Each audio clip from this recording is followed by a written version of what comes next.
Bonjour Malang Fadera. Bonjour Ndekoumba. Malang Fadera, vous êtes le secrétaire général du Parti démocratique sénégalais section communale de Bagnères, responsable des jeunes du Parti démocratique sénégalais du département de Goundop. Déjà, une question anodine, comment se porte le Parti démocratique sénégalais? Écoutez, il se porte à merveille. C'est vrai, il a avoué que nous rencontrons quelques difficultés depuis ces dernières élections, à commencer par la présidentielle dont le candidat n'a pas encore pu participer pour une élimination que nous avions jugée injuste. Alors, par la suite aussi, nous avons participé à des élections législatives et nous avons tous suivi les tournants. Beaucoup parmi nous n'ont pas été d'accord sur la coalition dont nous avons adhéré parce que, estimant peut-être qu'on a combattu pendant 12 longues années le président Macky Sall et que par conséquent, qu'on se retrouve tout de suite avec lui dans la même coalition. Cela fait que beaucoup ont, si je peux dire ainsi, ont boycotté peut-être notre liste, etc. Et les conséquences n'ont pas été quand même épargnés sur la balance électorale. Et cela fait que habituellement le PDS seul se retrouvait avec un groupe parlementaire. Et même si vous prenez la liste sur laquelle nous étions, si vous prenez dans les premiers alignements, presque rare était parmi les responsables. Et cela aussi a motivé d'autres à sanctionner la liste. Cela fait que depuis lors, il faut avouer que nous rencontrons des difficultés, mais soyez rassurés, nous sommes habitués à ça depuis bien avant même que nous soyons au pouvoir. Beaucoup de journalistes ont longtemps chanté l'incinération du Parti démocratique sénégalais, mais à chaque fois, durant les moments les plus difficiles, nous avons justement des capacités résilientes pour nous refaire et nous imposer dans l'échiquier politique. D'accord. Et comment ça se passe, la remobilisation des troupes au sein du Parti démocratique sénégalais?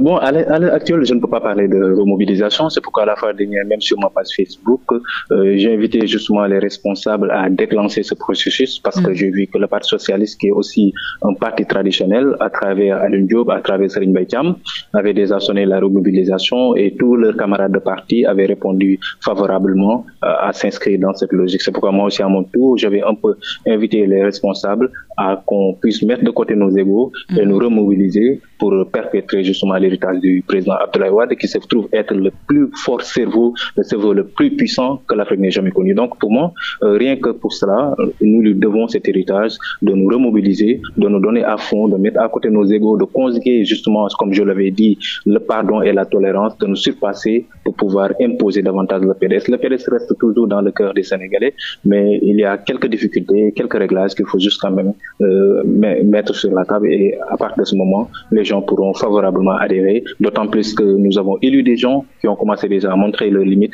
mais il n'y a pas d'autre alternative que le Parti démocratique sénégalais. D'accord. Et maintenant, comment voyez-vous le travail du parquet financier et les dossiers de Farba Ngom, Lat Diop, Moustapha Diakhaté, Samuel Sarr, entre autres? Que pensez-vous de ces dossiers judiciaires? Bon, c'est plusieurs dossiers avec des spécificités pour chacun. Parce que si vous prenez celui de Samuel Sarr, peut-être ses positions précédentes d'opposition lui sont actuellement chères, parce que c'est un dossier qu'ils disent privé, bon, que je ne maîtrise pas beaucoup, mais si c'est un dossier privé et qu'il se trouve être celui qui a introduit en premier une plainte, voilà, apparemment, pour moi, il devait même diligenter cette plainte-là, et je pense qu'il y a une contre-expertise aussi qui avait été faite et ordonnée par la justice. Et je pense que tout cela, si nous le mettons sur la table, on se retrouve que c'est quelqu'un qui peut bénéficier tout de même d'une liberté provisoire parce que c'est un homme d'affaires qui a au moins eu l'ingéniosité d'inviter d'autres Sénégalais à investir des milliards pour le secteur de l'énergie.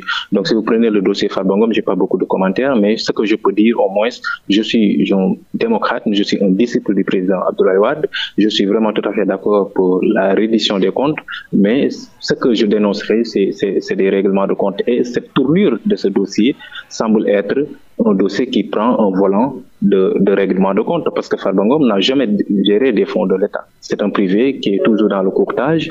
Voilà, pour moi, la priorité devrait être tout de même des gens qui disent avoir découvert 1000 milliards dans un seul compte, mais c'est celui-là qui doit être la priorité du parti financier. Voilà, bon, le dossier Lat Diop, ça ne se comprend pas du tout. Celui qui a dit être le corrupteur a pris la fuite et il est passé par l'aéroport international Blaise Diagne. Et le corrompu est toujours en prison, alors que l'autre là refuse toujours des confrontations. Cela semble toujours à ce qu'on appelle des règlements de compte, parce que ces positions antécédentes ont été vraiment féroces contre le président Ousmane Sonko.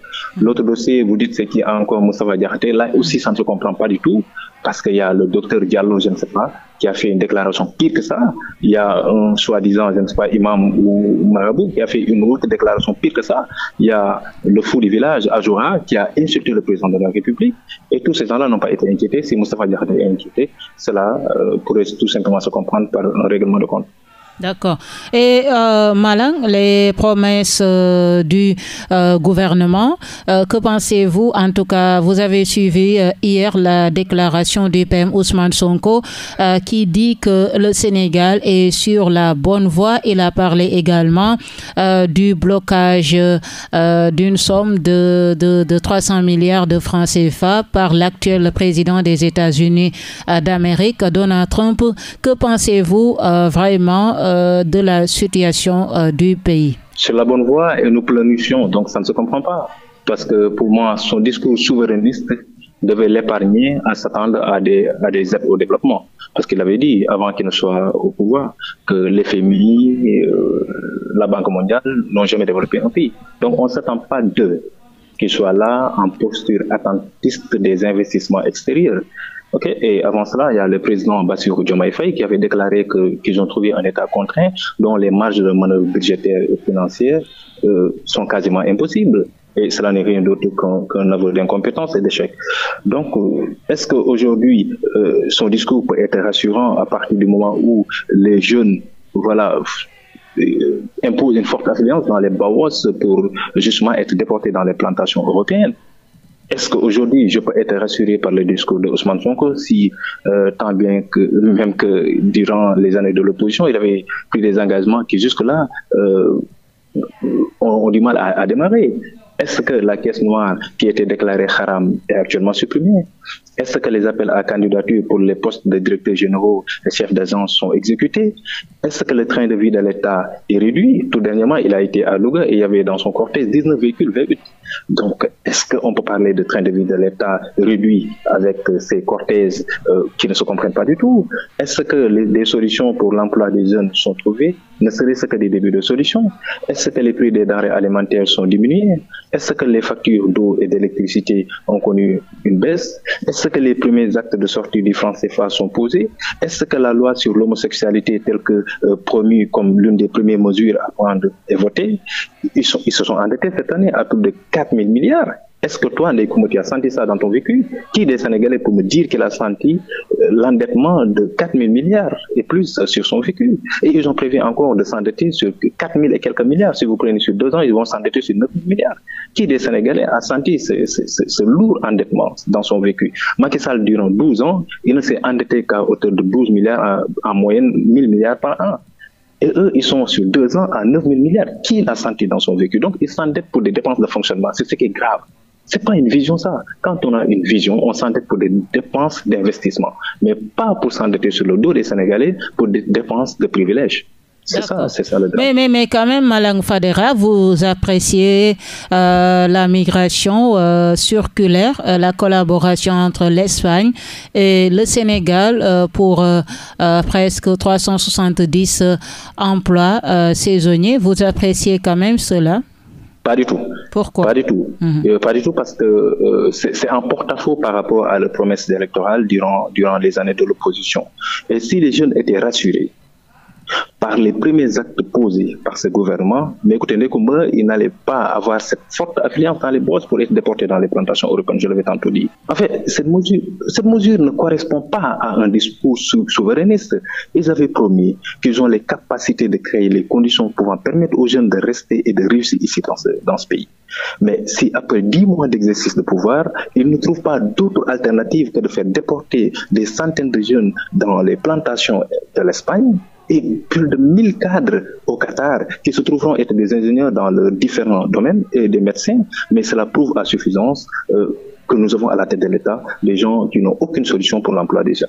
Et pire, Ils ont instauré un régime hyper fiscaliste qui a presque étouffé toutes les entreprises. Et les conséquences sont naturellement des pertes d'emplois. Et donc, à partir de ce moment, je ne peux pas tout de même avoir de l'espoir sur cette mesure qui a été prise pour déporter nos enfants dans les plantations européennes. Mais à un moment donné, le Parti démocratique sénégalais soutenait le président Diomaye. Qu'est-ce qui explique ce paradoxe? Durant les élections présidentielles. Et maintenant, vous ne soutenez plus le PASTEF? Bon, en tout cas, les dernières élections législatives, nous n'étions pas sur les mêmes listes, n'est-ce pas? Nous étions partis aux élections avec une liste conquérante de PASTEF. Donc, cela prouve tout simplement que, voilà. Donc, le soutien a été fait durant la présidentielle. Actuellement, le Parti démocratique sénégalais a traversé son chemin. Je ne parle pas au nom du PDS, mais ce qu'il faut clairement retenir, c'est que durant les élections législatives, on n'était pas sur les mêmes listes. Et moi, quand j'analyse les faits, je voudrais tout simplement vous dire que je ne suis pas rassuré par les premières mesures de ces autorités. Ils n'ont pas de solution, ils n'ont même pas un début de solution pour ce pays-là. L'emploi des jeunes, est-ce que vous savez, Ndekumba, que chaque année, il y a plus de 200 000 jeunes diplômés sénégalais qui s'ajoutent au marché de l'emploi, trouvant les anciens qui peinent à trouver ne serait-ce que des stages. Et ils sont venus, ils ont étouffé les entreprises du BTP, se trouvent dans des difficultés. Et si vous prenez le public et le privé, l'ensemble des salariés ne font pas plus de 500 000. Or, il y a plus de 10 millions de pères de famille qui donnent la dépense quotidienne tous les jours ici au Sénégal. Donc, où se trouvent les autres? Ils sont dans quel secteur? Mais ils sont bien sûr dans les secteurs de plomberie, dans la maçonnerie, dans l'électricité, dans la peinture, dans le carrelage, dans le coffrage. Si tu étouffes ces secteurs-là, comment voudrez-vous que moi, je puisse avoir justement de l'espoir sur les actes posés? C'est pas possible. Mais le président Diomaye est allé au Qatar pour rencontrer Karim Meïssa Wade. Comment appréciez-vous cette rencontre entre les deux leaders politiques, entre les deux Sénégalais? Non, il n'est pas parti au Qatar pour rencontrer Karim. Donc, si vous prenez le communiqué officiel de la présidence de la République, il est allé rencontrer l'émir. Maintenant, par la même occasion, il a pu rencontrer Karim Wade. Effectivement, bon, ils se sont vus, mais les dessous de cette rencontre ne sont pas révélés au public. Donc, je m'abstiens justement de commenter ça. Merci beaucoup, Malang Fadera, d'avoir répondu à nos questions, Malang. C'est moi qui vous remercie beaucoup. Et je rappelle que Malang Fadera, vous êtes le secrétaire général du Parti démocratique sénégalais, section communale de Bagnères, également responsable des jeunes du Parti démocratique sénégalais du département de Goudomp, c'est ça? Goudomp. Voilà. Merci, Malang Fadera. Allez, merci beaucoup.